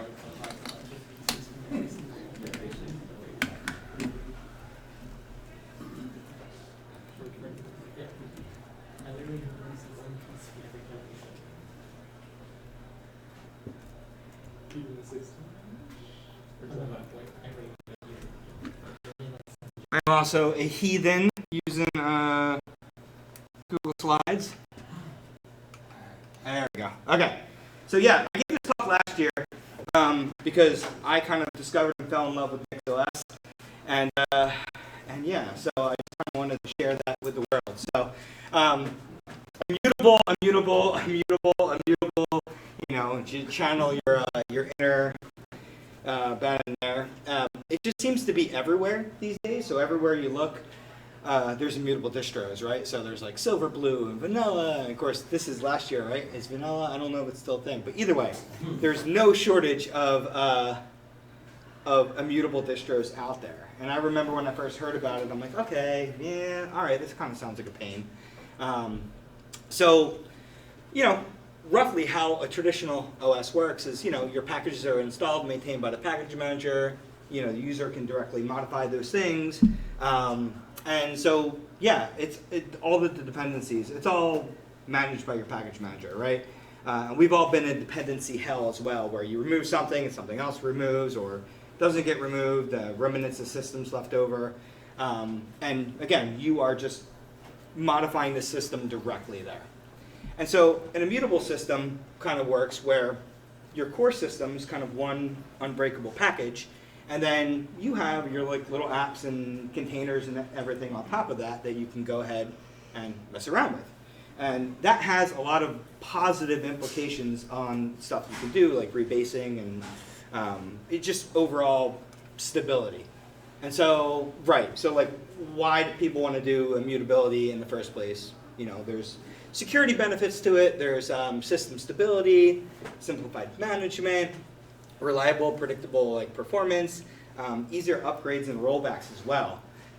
And if this sounds familiar, it's because this is being used everywhere, not just in immutable Linux distros, but also, I mean, this is how iOS works, this is how Android works, this is how Chrome OS works.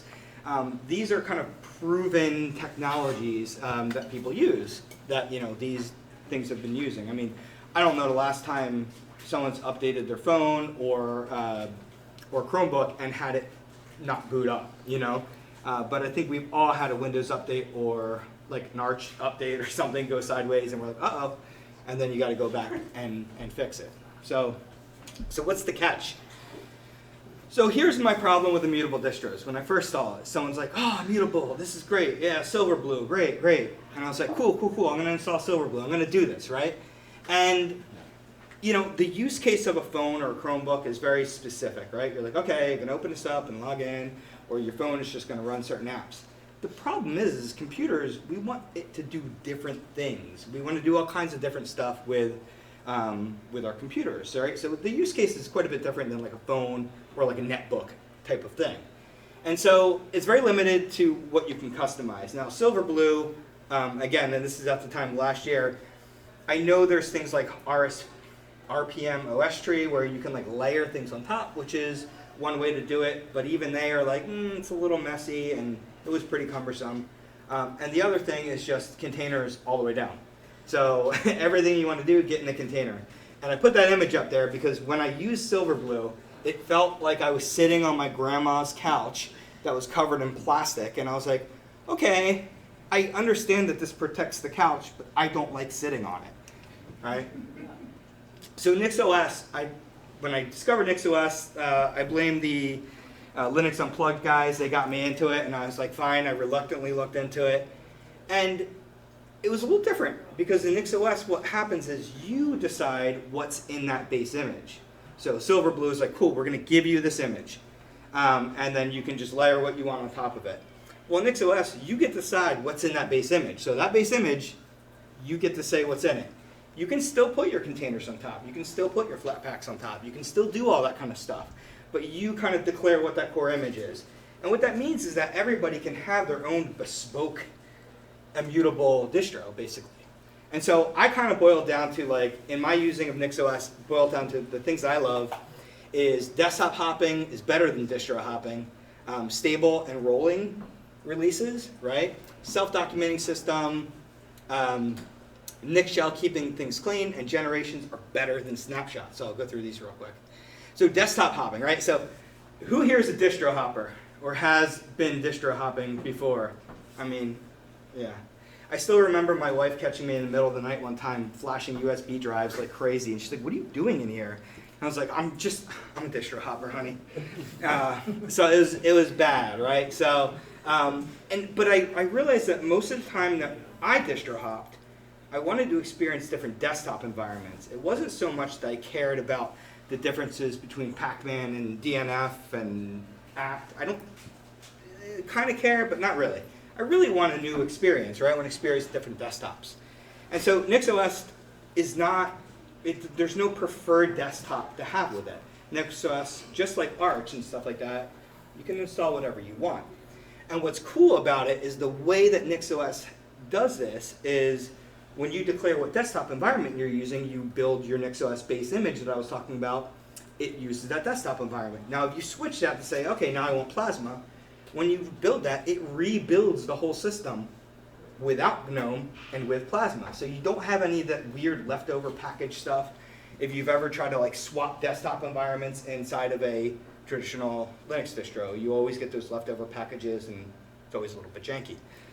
So this makes it clean. So this same system right here, I'm on GNOME, and then Plasma, Cinnamon. These are all just like within 5 minutes of each other of rebooting on, what is this, Budgie?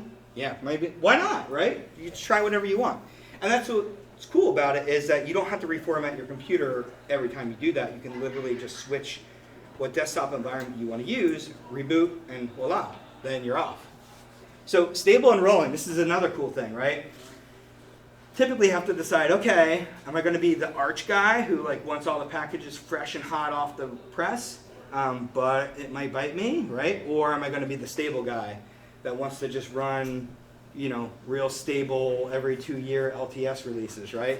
And so you kind of have to pick your distro based on that, right? Oh, I'm on Ubuntu because I'm stable, because I want something real stable. Or, oh, I'm on Arch because I want all the fresh stuff, right? Well, with NixOS, you can literally have it both ways.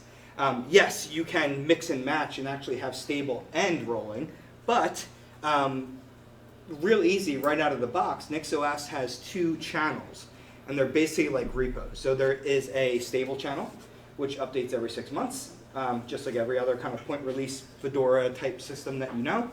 And then there is the Nix unstable, which is a rolling release type of thing, where it's just as soon as stuff comes out, it hits the Nix unstable repo.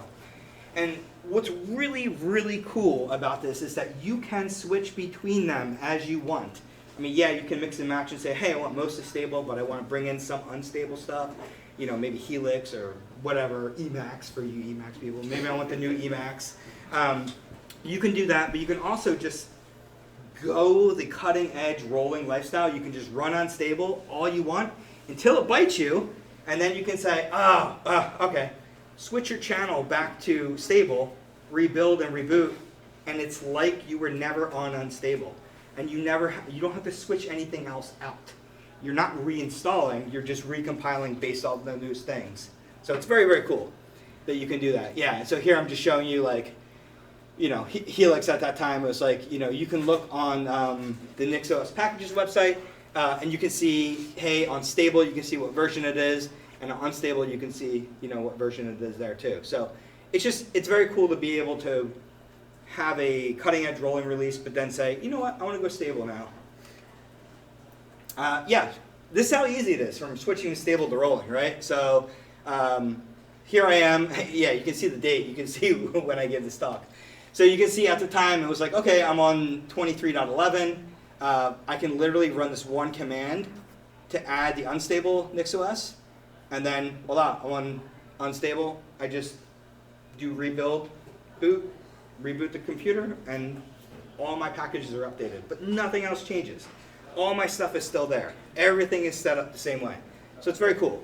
It's like being able to switch between like an LTS Ubuntu and Arch, like with a command. Very, very cool. Yeah, and same thing, right? You can also do this. There's options in the NixOS config where you can have the latest kernel. There's all the different kernels that you can put in there if you want. And again, you can switch these at will as well. So yeah, like I was playing around with the Zen kernel. Threw that in there, did a rebuild, reboot. And I was like, now switch back. So it's very, very easy to do that. This is kind of obvious, right? But what's nice about what I used to do back in Arch was like I wrote all kinds of shell scripts. Like, okay, when I get a new computer, I'm going to run this script, and it's going to set up all my stuff. But then inevitably what happens is you go ahead and you start like changing stuff, but you don't go back and update your script because you're like, nah, I'm already moved past that. But with Nix, you have to. You have to change your configs, which is a pain in the butt at first. But then you have your paper trail. Like all you have to do is now save that into your Git, and you always have it. So it's very, very cool. And you know, you can start with just one configuration.nix. What I do is I break up my Nix config into multiple modules, and they're all like separation of concerns, right? So I have like a system.nix, and then I have my PHP and Nginx stuff, and it's very cool. So you can kind of pick and choose and build your own system like big Legos, which is pretty cool. Yeah, so here's how I broke up mine. Not really that important. This is lightning talk. I don't want to go too crazy. If you ever want to check out my Nix config and what I'm doing there, that is still valid URL, GitHub, mkleXP Nix. Yeah, we don't need to go into all this. Yeah, so these are just like how I broke up my config into different types of things. And again, you can see like here I have my lemp.nix. This is my PHP. So I used to use 3 different Docker containers for this. This one file, this one Nix file replaces 3 Docker containers. And it's awesome because I just include that in my Nix config, rebuild, and now my whole development environment is set up, which is awesome. www.dad.local. What is it? What? Dad.local. Dad.local? Oh, yeah, yeah. Yeah, I forget what I was doing. It's probably like a Minecraft server or something. Yeah, doing dad stuff, you know? Yeah, so again, switching desktops, right? This is how easy I have it, right? I can literally just switch gnome.nix to kde.nix and then rebuild, and all my stuff's there, which is really, really cool. Nix Shell. Does anyone know what Nix Shell is and use Nix Shell? How amazing is Nix Shell? It's awesome. So what Nix Shell is basically like a temporary, it pulls down the packages that you want and puts them in your shell and your path, but just temporarily. So it doesn't install them in the system. I don't know how many times running like Ubuntu or Fedora or Arch or something like that where I download some weird zip file and I'm like, oh, I don't have the package to like unzip that or build this thing. And so I have to install it. But now it's in my system forever because I'm not going to remember to take it back out. But with Nix Shell, you can just kind of temporarily check something out, which is really, really cool. And so what it does is it does it right. So here's one of the things I do is I like downloading the Audible books and then converting them to MP3. So I can jailbreak them out of Amazon's evil clutches. And there's 3 packages to do it. Audible.cli, AAX to MP3, and FFmpeg. I don't really need them installed on my system all the time. I just want them occasionally when I'm doing this. So I can just do nix shell -p and then list all the packages I want, and voila. Now I can go ahead and I can run my commands, and it has access to, it's not a container, has access to my whole local system. It acts like I have all that stuff already globally available, which is super fun. I can do my thing, and then as soon as I exit out of that, so yeah, so I do my thing, I type exit to get out of there, and then when I try to run it again, it says, I don't even know what you're talking about. This isn't even installed. So it's just a temporary shell environment where you can have this stuff. But I want to point out for those people who are curious, this is one way you learn what packages, or how to use Nixshell, is it tells you right there, Nixshell-P. Right. So yeah, you can. And that's actually kind of nice too. So you go to run something, and Nix will be like, "Hey, dog, you don't have that installed." But you could, and I can add that to my config and have it in my computer forever. Or I can just say, you know what, I just need this for a minute. Let me just shell this in, and I'm ready to go. So it's very, very cool. All right, and then finally, again, I'm trying to do this lightning style. Generations versus snapshots. So everybody knows you got to have good backups, right? You got to have a good plan. Stability is key. And again, I used to do snapshots, right? Where it's like, okay, I'm going to do this update. I'm going to upgrade my version or Pac-Man update or whatever. And if it goes sideways, I'll just roll back to my snapshot. That's cool, but it's kind of, I don't know. It's time consuming, it's messy. The other problem too is that you might do an update, start working, doing files and stuff like that, like working, and then realize, oh, my sound doesn't work with this new kernel or whatever. And then you're like, oh crap, I have to roll back. But now you will have lost all the work that you just did if you roll back to an old snapshot. You lose data when you roll back to a snapshot, which is not cool. So the way NixOS works, which is pretty cool, is it keeps all the versions of all your packages already in, like it's in the Nix store. And again, we don't have time to go into how NixOS works and stores things, but what's cool is that it has all the versions of those packages, and when you boot up your computer, it links them all. But the old versions are still there. So when you boot into an old NixOS generation, you are not rolling back to a snapshot. You are rolling back to the different versions of those applications, which is really, really cool. So everything in your home directory stays the way it was. So again, let's say, my system was on Cinnamon, updated my desktop, and I, edited this file. If I roll back to my last known good configuration, right? Well, now I rolled back and I said, oh, wow, my thing is right there. So in my example where it's like, okay, maybe I want to ditch GNOME and try Plasma. I might try Plasma and start working in it and then say, you know what, I want to go back, real quick. So I can just reboot and go into that last known configuration, which is GNOME, and all my work is still there. Everything's still there because I'm not losing any data. I'm not reverting back to a snapshot, which again, I think is pretty cool. So. Yeah, those are the 5 things that I think were really, really cool about NixOS. And yeah.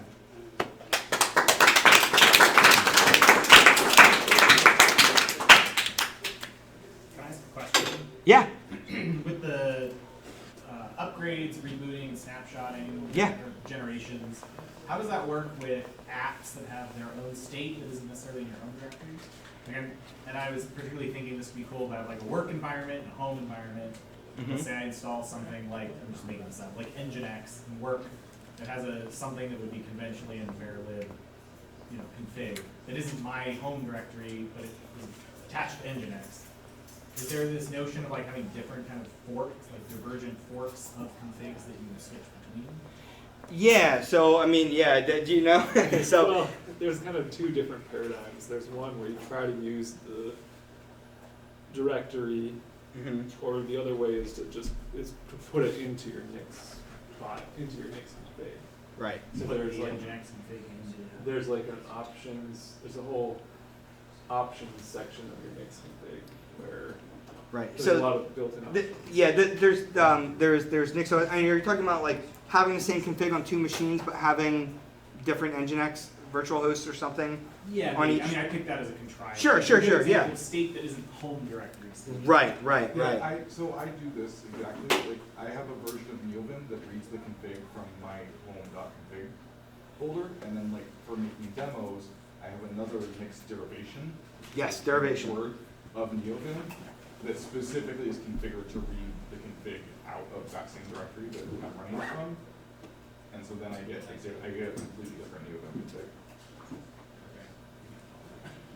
Yeah. You can do it. And again, with Flakes, if you're, so there's a new thing, again, that I hadn't used Flakes at the time I made this talk, but there is something called Flakes, which is very embraced in the NixOS world.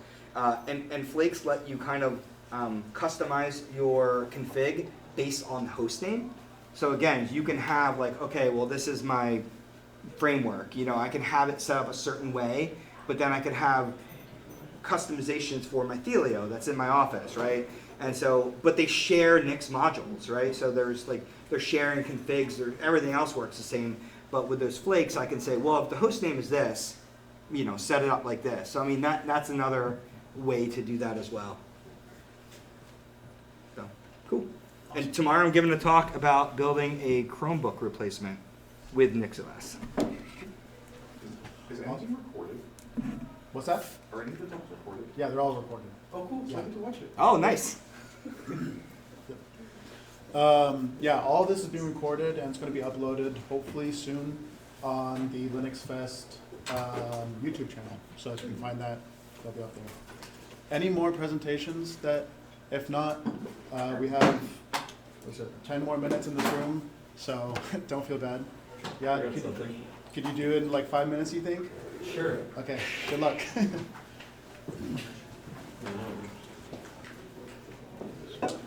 I don't have any slides, I just opened a bunch of tabs, so. Do you want the USB-C or? Yeah, that'll be good.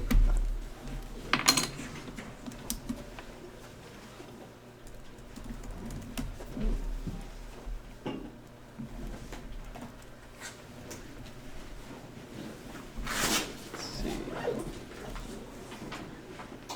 won't stay there. I think I can see a second display.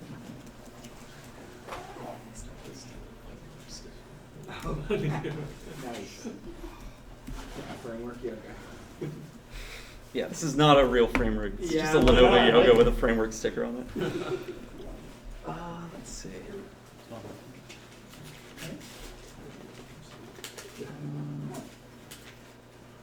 It says it should be there. It's the input.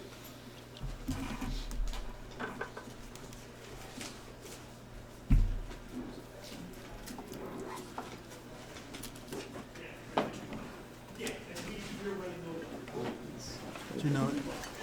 You want to try the HTML? Yeah, that'll work. Screens. Oh, yeah.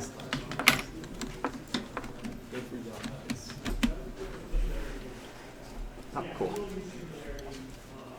you want to introduce yourself? All right. Hello, everyone. My name is Joni Hendrickson. I'm an embedded software engineer, so I don't typically. I have a friend who likes Linux a lot, so I came here. This talk is going to be about a web server that I made, which runs on a microcontroller in about like 80 kilobytes of RAM or something. Or more specifically, it's going to be about like how do you design a website like HTML and such when you're like super resource constrained, like you don't have anything that you can, there's no budget for like huge JavaScript files or anything like that. So, first things first, the site is in fact live. It's currently running on a microcontroller that's in my studio apartment back in Seattle. You can load it, see how fast it is. I have some pages, like most of the stuff is like AI generated, so don't critique my writing. But you should be able to see that like it loads in a reasonable amount of time, and it's all running on one of these like tiny little microcontrollers. These are like $8 online if you want to get them. At some point I'd like to try and make this something that other people can do. And then as proof, like here's me passing the page speed insights, which is like Google's benchmarking for websites, and so you can get SEO. And you actually see I got a 93 on performance, which is like considerably better than like the McDonald's website and things like that, because I have no JavaScript. But Unfortunately, if I try to load one of the image heavy ones, it just crashes. So let's see. When you want to make a website, like when you have extremely constrained memory, there's like extremely constrained processing power. I thought that it was going to be about like, oh, I need to like be compressing things. I need to be playing like code golf with my CSS. Like I need to be removing all that. All of that kind of helps, but the number one thing that kills this is setting up a new HTTPS session, because you have to like create new keys basically. You have to have a session. You have to exchange all of that. Like it's a really brutal operation. So as I was doing optimization for this microcontroller, what I realized was I should just focus on trying to get the requests down to the minimum requests possible, which of course is 1. So how do you get a website that only serves like 1 request for a full web page? Because if you're using CSS, most of the time you're going to link CSS. So instead of CSS, I just use style tags. I'm like morally opposed to JavaScript, but you could do the same with script tags. But then you'll come to things like images and such, where the thing that I discovered is that you don't actually need to, have a link to another image in any of your image tags or whatever. Instead, you can base64 encode the contents of the image and then just have it directly included in your website. This is what HTTP is. Anyhow, so, the image tags themselves, instead of looking like this being a URL, it'll instead just be like an actually basic 64 encoded string, which will be huge depending on the contents of the image. But of course, I'm not having people look at raw HTML most of the time. Most of the time they're loading it through a browser, so most people are going to notice. So I use Hugo as my static site generator. Hugo has a lot of its pipelining features are really nice, so it becomes easy to chain these really silly things together. So I just have a couple templates, which I won't go too into because I don't have much time. But yeah, so every time I create one of these web pages, I'm basically just this is some SEO type stuff, but you can see I'm taking all my CSS and then I'm minifying it, and then I'm wrapping it inside a style tag. For the favicon.ico, I base64 encode it, and then I directly inject the content into the web page, so it's not a separate request. And then for each of my images and such, I wrote this custom shortcode, which just takes the file name from my file system, and base64 encodes it, adds an image figure caption, a bunch of things like that. But the end result is I don't think about my images at all, they all get converted. And then the last thing that I'll do with that is I'll base64 increases the size of things by 20%, because of course you're converting it into an ASCII represented set of characters, and so I get a lot of that back by I implemented compression, so uses Broadly headers and such, and so that everything gets sent compressed out of the microcontroller. But additionally, I was annoyed at modern WebP images are very good for size. You can really reduce the size of a PNG. So if I look at this PNG that I have, which is just this headshot, this is what it was in its original sizing. This is what I have on the page. I wrote a little helper script which helps me convert this over to WebP. So this basically just says it's going to convert it to 1% quality. After doing this, you can see that the result of this image is only 8 kilobytes. It's supposed to be 8 kilobytes. The original being 168 or something along those lines. But of course, the problem whenever you do something like this is that at 1% quality, it's kind of not recognizable as a human anymore. So most of the time I just do this by hand. It was going to be a script at first, but the human eye is pretty good at recognizing this stuff.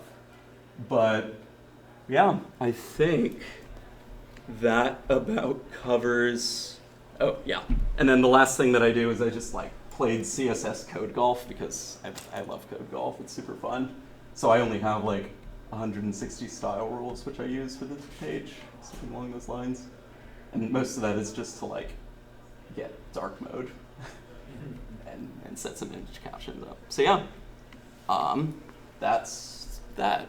I think that's about the time. Yeah. Yeah.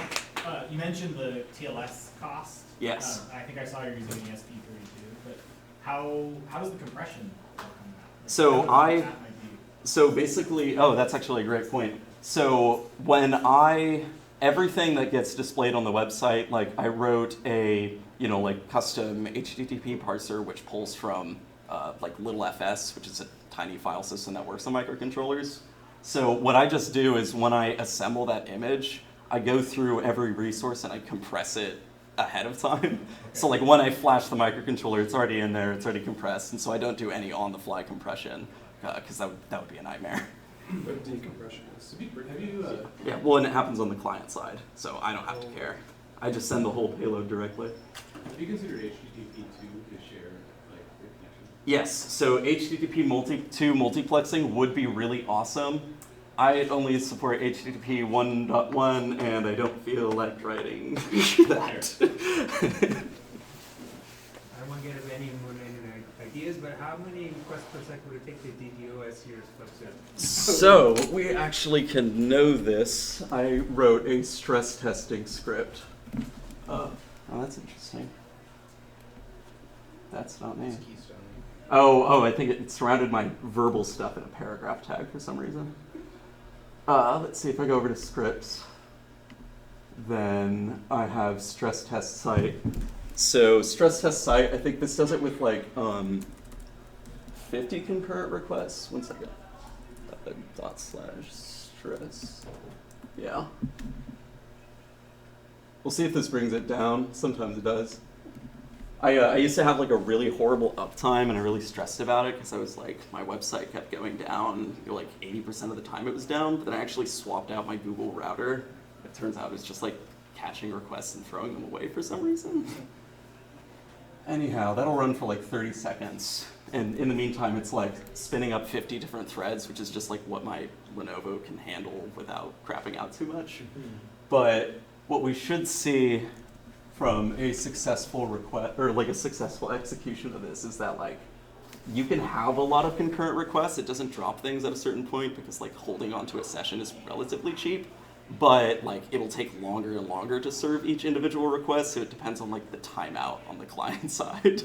So like if you have a very patient browser, you can try and like see the website a whole lot. If you open a bunch of connections, is that worse though soon? Presumably, well, sorry, say that again?